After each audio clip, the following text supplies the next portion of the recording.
6 सितंबर की सुबह भारत ने ये सोचकर कि वो पाकिस्तान को डरा लेगा, रात के अंधेरे में हमला कर दिया। मगर वो नहीं जानता था कि इस मुल्क के मुहाफिज शेर अफवाजे पाकिस्तान कभी नहीं सोते। दुश्मन अपने टैंकों के साथ तूफान की तरह बढ़ा, लेकिन हमारे सिपाहियों ने जुर्रत की ऐसी अनोखी मिसाल कायम की कि जिसका कोई तसव्वुर भी नहीं कर सकता था। हमारे शेर सीनों पर बम बांधकर टैंकों के सामने लेट गए। लम्हों बाद वो दे-हैकल टैंक टूटे खिलौनों की तरह बिखरे पड़े थे।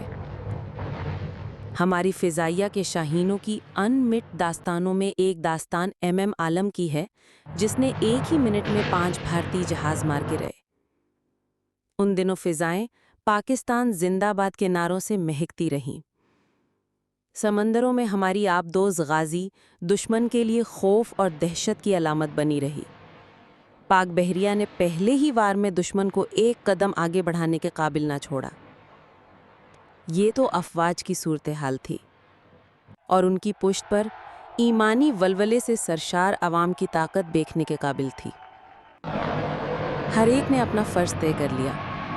माँओं, बहनों और बुजुर्गों ने अपने शहीद और जख्मी भाइयों को संभालने का बेड़ा उठाया। महाज़े जंग पर कमांडर की पुकार थी, नौजवानों, सीने पर गोली खाना के पीछे तुम्हारी बहनें तुम्हें वसूल करने के लिए खड़ी हैं। जख्मियों को खून देने वालों की कतारें लग गईं। माँओं ने अपने बेटे ही नहीं बल्कि मालो मता और जेवर भी कुर्बान कर दिए।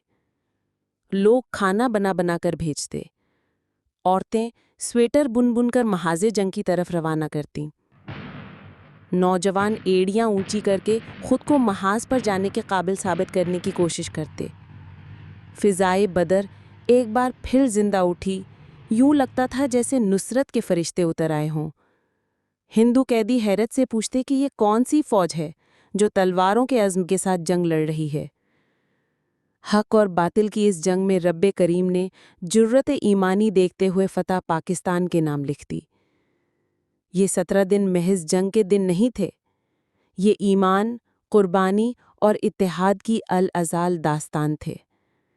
एक कौम, एक दिल और एक आवाज़। और यही थी पाकिस्तान की सबसे बड़ी ताकत। पाकिस्तान जिंदाबाद।